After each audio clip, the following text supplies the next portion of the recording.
വിജയ നമസ്കാരം. നമസ്കാരം. കഴിഞ്ഞ ദിവസം രാത്രി ഡൊണാൾഡ് ട്രംപിന്റെ ഒരു പ്രസ്താവന വന്നിരുന്നു. ദീസ് പീപ്പിൾ ആർ സിക്ക്. അതായത് ഇറാനിലെ ഭരണകൂടം അവർ മാനസിക രോഗികളാണ്. ഇന്ന് രാത്രി ഞാൻ അടിക്കും എന്നാണ് ഡൊണാൾഡ് ട്രംപ് പറഞ്ഞത്. പറഞ്ഞ പോലെ തന്നെ ഡൊണാൾഡ് ട്രംപ് അടിച്ചു. Yes, president Donald Trump on Wednesday said the ceasefire deal with Iran is over. For me, the memorandum of understanding is over. I don't want to deal with them anymore. They are scum. And if they get a nuclear weapon, they are liars in my eyes. It's a waste of time to continue talking to them. They're crazy. For me, it's over. He said at NATO summit in Turkey. എന്നുള്ളതാണ് വാർത്ത. ടർക്കിയുടെ NATO സമ്മിറ്റിലാണ് Donald Trump ഇത് പറഞ്ഞിരിക്കുന്നത്. In a fresh series of attacks, U.S. Central Command said it hit over 80 targets as an immediate response to Iran's latest attacks on commercial vessels transiting the Strait of Hormuz. The U.S. military added that it struck Iranian air defense systems, command and control networks, coastal radar sites, anti-ship missile capabilities, and more than 60 Islamic Revolutionary Guard Corps small boats in and near the strait. എന്നുള്ളത് മറ്റൊരു വാർത്ത. US revokes Iran oil sanctions waiver എന്നുള്ളൊരു റിപ്പോർട്ടുണ്ട്. Blast here in Iran എന്ന് പറഞ്ഞൊരു റിപ്പോർട്ടുണ്ട്. അതിനുശേഷം Iran targets US Kuwaits in Kuwait Bahrain, US bases in Kuwaits Bahrain എന്നുള്ള മറ്റൊരു റിപ്പോർട്ടും ഉണ്ട്.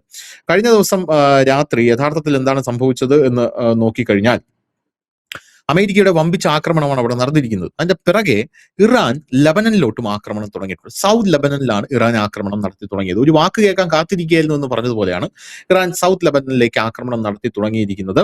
ഇറാന്റെ തന്ത്രപ്രധാനമായിട്ടുള്ള തീരപ്രദേശങ്ങളായിട്ടുള്ള Chabahar, Bandar Abbas, Sirik, Jask എന്നിവിടങ്ങളിൽ US സൈന്യം വലിയ രീതിയിലുള്ള ആക്രമണം നടത്തി.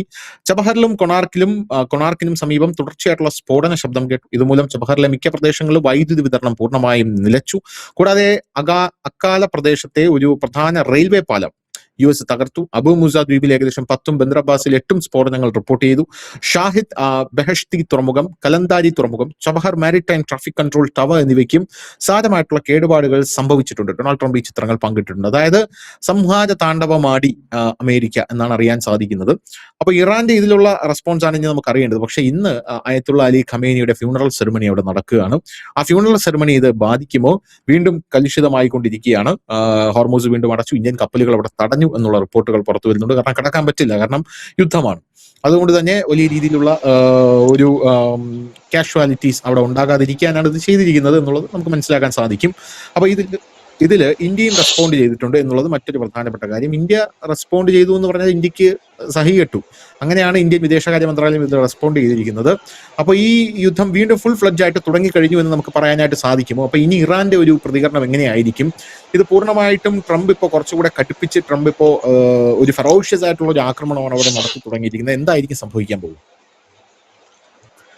ഇന്നലെ അങ്കാറയിൽ നാറ്റോ യോഗത്തിൽ ട്രംപ് ഒരു പ്രധാനപ്പെട്ട ഒരു പ്രസ്താവന നടത്തി. അദ്ദേഹം പറഞ്ഞത് ഇനി വെടിനിർത്തലില്ല, അത് തീർന്നു, വെടിനിർത്തൽ ഇതോടുകൂടി തീർന്നു. ഒരാഴ്ചത്തെ വെടിനിർത്തലേ ഉള്ളായിരുന്നു. നമ്മൾ മുമ്പ് എപ്പോഴും പറയുന്ന കണക്കാണ് വെടിനിർത്തലിന് വലിയ ആയുസൊന്നും ഉണ്ടാകില്ല. വെടിനിർത്തലിൽ ഇനി ഇല്ല. ഇനി അടുത്തത് ഞാൻ കുറച്ചു മുമ്പേ എടുത്ത് മാറ്റിയ ഒരു സാധനം ഞാൻ വീണ്ടും കൊണ്ടിരുന്നു എന്നാണ് അദ്ദേഹം പറഞ്ഞത്. അത് വീണ്ടും മടങ്ങി വരുന്നു, നിരോധനം മടങ്ങി വരുന്നു എന്നാണ്. ഒരുപക്ഷെ ഇന്നോ നാളെയൊക്കെ അദ്ദേഹം നിരോധനം പ്രഖ്യാപിക്കാൻ സാധ്യതയുണ്ട്.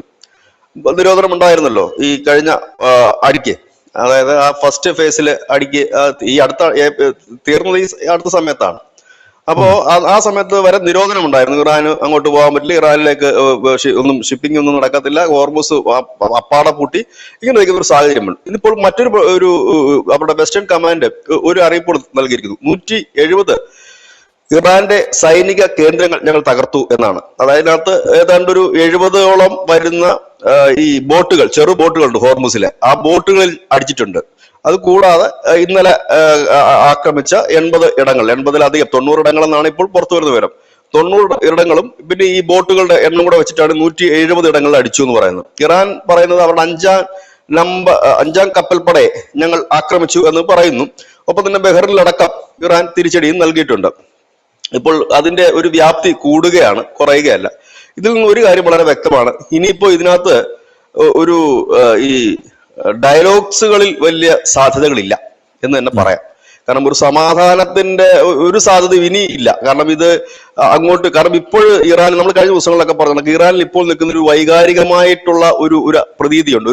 ഒരു ജനങ്ങളുടെ മനസ്സിലൊരു ഇതുണ്ട്. അത് ഈ സൈന്യത്തിന് വലിയ ആത്മവീര്യമാണ് അത് നൽകുന്നത്. പ്രത്യേകിച്ച് ഖമേനിയുടെ കബറടക്കവുമായി ബന്ധപ്പെട്ട് ജനങ്ങൾ വലിയ രീതിയിൽ തെരുവിലിറങ്ങുന്നു. അവർ ചരിത്രത്തിൽ ആദ്യമായിട്ട് റെഡ് ഫ്ലാഗുകൾ ഉയർത്തുകയാണ്. സാധാരണ ഇറാൻ അങ്ങനെ റെഡ് ഫ്ലാഗുകൾ ഉയർത്തുന്ന അപകടം അല്ലെങ്കിൽ ഒരു മുന്നറിയിപ്പ് എന്ന നിലയിലാണ് അത് ഉയർത്തുന്നത്. അത്തരത്തിലുള്ള ഫ്ലാഗുകൾ ഉയർത്തിക്കൊണ്ടായിരുന്നു ആളുകൾ പ്രകടനത്തിന് വരുന്നത്. അതുപോലെ തന്നെ പങ്കെടുക്കുന്ന ആളുകളെല്ലാം കൂടെ ഈ തോക്കുകൾ ഉപയോഗിച്ച് വെടിവെക്കുന്ന കാഴ്ച, മുകളിലേക്ക് വെടിയുതിർക്കുന്ന കാഴ്ച, ഈ ട്രംപിനെ കൊല്ലണം എന്ന് ആവശ്യപ്പെട്ടുകൊണ്ട് 10,000 തെരുവിലിറങ്ങുന്ന കാഴ്ച. അങ്ങനെ ഈ ജനങ്ങളുടെ ഒരു വലിയ പിന്തുണ ഈ IRGCക്കും ഈ ഇറാൻ ഭരണകൂടത്തിലും ലഭിക്കുന്നത് കൊണ്ട് തന്നെ അവരിനിപ്പോ പിന്നാക്കം പോകാനുള്ള സാധ്യതകൾ നിലവിലില്ല. ഇനി എന്താണ് ഹോർമുസിന്റെ ഒരു സാധ്യത എന്ന് ചോദിച്ചാൽ 2 സാധ്യതകൾ മാത്രമേ ഉള്ളൂ. ഈ യുദ്ധം കൊടുമ്പിരി കൊള്ളുകയാണെങ്കിൽ ഇപ്പൊ 2 കൂട്ടർക്കും ഈ ഹോർമുസ് തകർക്കണമെന്ന് യാതൊരു ആഗ്രഹവുമില്ല. ഇറാനെ സംബന്ധിച്ച് ഹോർമുസ് പോയി കഴിഞ്ഞാൽ പിന്നെ തീർന്നു. പിന്നെ എന്തിനാ ഒരു പിടിയില്ല. ഈ പിടിച്ചു വെക്കാൻ അല്ലെങ്കിൽ നമുക്ക് ബാർഗൈനിങ് കപ്പാസിറ്റിക്ക് ഒരു സാധനം വേണമല്ലോ, അതില്ല. പക്ഷെ അത് ചെയ്യാതിരിക്കാനും പറ്റില്ല. അറ്റ കൈക്ക് അവർക്കത് മൊത്തത്തിൽ കുളവാക്കിയിടുക, ഇനി ആർക്കും വേണ്ടാന്നുള്ള രീതിയിൽ അവർക്ക് ചെയ്യാൻ പറ്റും. അല്ലെങ്കിൽ അവരത് ചെയ്യില്ല അവസാന നിമിഷം വരെ അതിനെ. കാരണം ഇത് വെച്ചോണ്ടിരുന്നിട്ട് വേണം ഇനി ഭാവിയിലായാലും ഇവർക്ക് ബാർഗൈൻ ചെയ്യാനോ കളിക്കാനോ.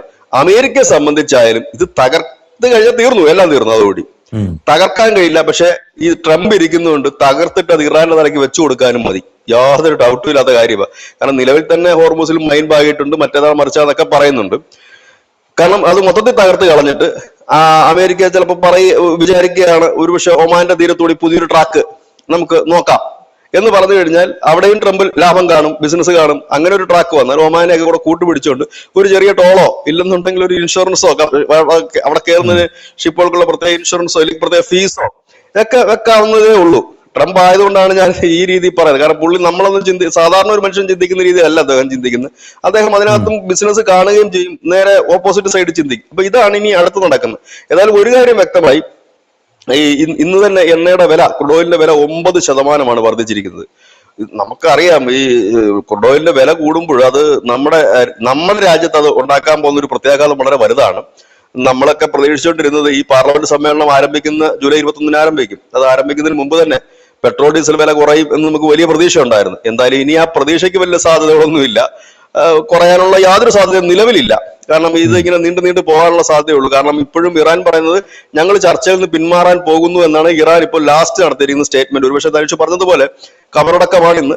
കബറടക്കത്തിന് ശേഷം ഇത് കുറച്ചുകൂടെ രൂക്ഷമാകാനുള്ള സാധ്യതയാണ് കൂടുതലായിട്ട് നിൽക്കുന്നത്. കാരണം ട്രംപ് പറഞ്ഞു കഴിഞ്ഞിരിക്കുന്നു ഇനി അവരെ ഞാൻ നിലംപരിശാക്കിയിട്ടേ ഉള്ളൂ ബാക്കി. അത് മാത്രമല്ല ഈ ചബ്ബാർ തുറമുഖങ്ങള് അപ്പൊ തന്നെ അതൊക്കെ നേരത്തെ തന്നെ ആക്രമിച്ചിട്ടുള്ള സ്ഥലങ്ങൾ തന്നെയാണ്. എങ്കിൽ തന്നെ അത് അടിക്കടി അവിടുത്തെ ഇൻഫ്രാസ്ട്രക്ചറുകൾ തകർക്കുന്നു. അതായത് ഒരു നല്ല അടിയാണ് അവർ കൊടുക്കുന്നത്, അമേരിക്ക കൊടുക്കുന്നത് എന്നുള്ള കാര്യത്തിൽ യാതൊരു ഡൗട്ടും ഇല്ല. ഇതിപ്പോ ഒരു സമാധാനത്തിന്റെ വക്കിൽ എത്തി നിന്നത് ഇപ്പോൾ ഇസ്രായേൽ പറഞ്ഞിടത്തേക്ക് കാര്യങ്ങൾ നീങ്ങിയിട്ടുണ്ട്. പിന്നെ ഇന്നത്തെ അത് ഇതുവരെ പ്രശ്നങ്ങളൊന്നും അവിടെ ഉണ്ടായിട്ടില്ല, ഒന്നും ഉണ്ടാകാതിരിക്കട്ടെ. അത് മാത്രമല്ല ഇതിന്റെ ഈ ഫ്യൂണറൽ സെറിമണി നടക്കുന്ന സമയത്തൊന്നും അവിടെ ഒരു വിഷയം ഉണ്ടാകാനുള്ള സാധ്യതയില്ല. കാരണം ലോകത്തെ പല നേതാക്കന്മാരും അതിൽ പങ്കെടുക്കുന്നുണ്ട്. ഇന്ത്യയുടെ ഉപരാഷ്ട്രപതി പങ്കെടുക്കുന്നുണ്ട്, പലരും പങ്കെടുക്കുന്നുണ്ട്. അങ്ങനെ ഇരിക്കുന്ന ഒരു സാഹചര്യത്തിൽ അവിടെ ഒരു ആക്രമണത്തിന് ഒരു രാജ്യവും മുതിരില്ല. സാധാരണ അങ്ങനെയാണ് എല്ലാവരും നമ്മൾ കണ്ടുവന്നിരിക്കുന്നത്. അതിനുശേഷം ഒരുപക്ഷെ ഇവർ മടങ്ങിയതിന് ശേഷം എന്ത് സംഭവിക്കുമെന്നുള്ള കാര്യത്തിലേ ഉള്ളൂ ഇനി ഒരു ഡൗട്ട് ഉള്ളത്. കാരണം ഈ സംസ്കാര ചടങ്ങുകളൊക്കെ കഴിയുമ്പോഴത്തേന് എല്ലാ രാജ്യത്തിന്റെ പ്രതിനിധികൾ എല്ലാ രാജ്യത്തേക്കും പോയി കഴിഞ്ഞിട്ടായിരിക്കാം ഒരുപക്ഷെ ഒരു വലിയ അടി ഉണ്ടാകുന്നത്. അത് ഇറാനും വെറുതെ ഇരിക്കും എന്ന് തോന്നുന്നില്ല. അവരും എല്ലായിടത്തേക്കും മിസൈലുകളും മറ്റും ഇല്ലെങ്കിൽ ഡ്രോണുകളും ഒക്കെ പായിക്കാനുള്ള സാധ്യതയുണ്ട്. കാരണം ഇനിയുള്ള ഒരു അടി എന്ന് പറഞ്ഞാൽ നമ്മൾ ഇതുവരെ കണ്ടതുപോലെ ആയിരിക്കില്ല, കുറച്ചുകൂടെ ശക്തമായിരിക്കും. ഒന്നാമത്തെ കാര്യം. രണ്ടാമത്തെ കാര്യം, ഇന്ത്യ ഉൾപ്പെടെയുള്ള രാജ്യങ്ങൾ ഒരു വലിയ പ്രതിസന്ധിയിലേക്ക് പോവുകയാണ്, ഊർജ്ജ പ്രതിസന്ധി. കാരണം ഇനി ഹോർമുസ് നമ്മൾ നോക്കണ്ട. ഇപ്പൊ നമ്മുടെ അവിടെ കിടക്കുന്ന ഷിപ്പുകൾ എങ്ങനെയെങ്കിലും ഇവിടെ എത്തിക്കുക എന്നുള്ളത് മാത്രമാണ് ഇനി നമ്മൾ നോക്കുന്ന ഒരു കാര്യം. കാരണം ഇനിയിപ്പോ ഈ യുദ്ധം തീർന്ന് എണ്ണ കൊണ്ടുവരിക എന്ന് പറഞ്ഞു കഴിഞ്ഞാൽ ഒരു സ്വപ്നമായി തീരും ഇപ്പൊ ഈ അടുത്ത കാലത്ത്. ഇനി അത് എപ്പോഴെങ്കിലുമൊക്കെ തീരുകയാണെങ്കിൽ തീരും, അത്ര മാത്രമേ നമുക്ക് പറയാനുള്ളൂ. ഏതായാലും വീണ്ടും ഒരു ചെറിയ ഇടവേളയ്ക്ക് ശേഷം മിഡിൽ ഈസ്റ്റിൽ വീണ്ടും സംഘർഷം ഉരുഞ്ഞുകൂടുന്നു. പഴയതുപോലെയല്ല, കുറച്ചുകൂടെ പവറായിട്ടുള്ള അല്ലെങ്കിൽ ഒരു പവർഫുൾ ആയിട്ടുള്ള ഒരു ആക്രമണമാണ് ഇപ്പോൾ കഴിഞ്ഞ ദിവസങ്ങളിലെല്ലാം അമേരിക്ക നടത്തിയത്. കാരണം ഇറാന്റെ ഒരു 80ഓളം കേന്ദ്രം, 80 തൊട്ട് 90 കേന്ദ്രങ്ങൾ, സൈനിക കേന്ദ്രങ്ങളിൽ അതിമാരകമായ ആക്രമണമാണ് അവർ നടത്തിയിരിക്കുന്നത്. എന്നിട്ട് അദ്ദേഹം വളരെ തമാശ രൂപത്തിൽ, എനിക്കൊന്ന് ലോകകപ്പൊക്കെ അമേരിക്ക നടക്കുന്നുണ്ടാകാം, അദ്ദേഹം തമാശയെ പറഞ്ഞത് 20-1 നമ്മൾ ജയിച്ചിരിക്കുന്നു എന്നാണ് അദ്ദേഹം പറഞ്ഞത്. എന്താണ് അതുകൊണ്ട് ഉദ്ദേശിച്ചതെന്ന് അറിയില്ല. ഫുട്ബോളിന്റെ കണക്ക് പറയുമല്ലോ, നമ്മൾ ഇത്ര ഗോളിന് മുന്നിട്ട് നിൽക്കുന്നു. 20-1 നമ്മൾ മുന്നിട്ട് നിൽക്കുകയാണെന്നാണ് അദ്ദേഹം അവസാനമായി പറഞ്ഞത്. ഏതായാലും ഇതെന്താണ് എന്നുള്ളത് ഇനിയിപ്പോ കുറച്ച് മണിക്കൂറുകൾക്ക് ശേഷം മാത്രമാണ് ഇതിന്റെ ഒരു ഗതി, ഏത് രീതിയിലുള്ള ഒരു അറ്റാക്ക് ആയിരിക്കും ഇനി ഇരു ഭാഗവും. കാരണം ഇന്നലെ ഇറാൻ പറഞ്ഞൊരു കാര്യമുണ്ട്, നിങ്ങൾക്ക് വലിയ നാശനഷ്ടം ഞങ്ങൾ വരുത്തി വെക്കും എന്ന് പറയുമ്പോൾ അത് മിഡിൽ ഈസ്റ്റിലെ അവരുടെ അമേരിക്കയുടെ സൈനിക താവളങ്ങളായിരിക്കില്ല, അതിനപ്പുറത്തേക്ക് എവിടെയും. കാരണം ഇറാനെ സംബന്ധിച്ച് ഈ മിസൈലും ഡ്രോണുകളും മാത്രമല്ല, അവരുടെ അവരുടെ എന്താ പറയുന്നത്, ഈ ചാവേർ സംഘങ്ങൾ ലോകത്തെമ്പാടുമുണ്ട്. തീവ്രവാദ സംഘടനകളുമായി ആക്സസ് ഉള്ള ഒരു രാജ്യം കൂടിയാണത്. നമുക്കറിയാം, ഇപ്പോൾ ഹിസ്ബുള്ളയുണ്ട്, ഹൂത്തികളുണ്ട്, മിലിഷ്യൻസ് ഉണ്ട്. ഇവരുടെ ഒക്കെ അത് പല യൂറോപ്യൻ രാജ്യങ്ങളിൽ അതൊരു പൊട്ടിത്തെറിയായിട്ടോ ഇല്ലെങ്കിൽ ഒരു ചാവേർ ആക്രമണമായിട്ടോ ഒക്കെ സംഭവിക്കാം. നിങ്ങൾക്ക് കനത്ത നാശനഷ്ടം വരുത്തി വെക്കും എന്നാണ് ഇപ്പോൾ അവര് പറഞ്ഞിരിക്കുന്നത്.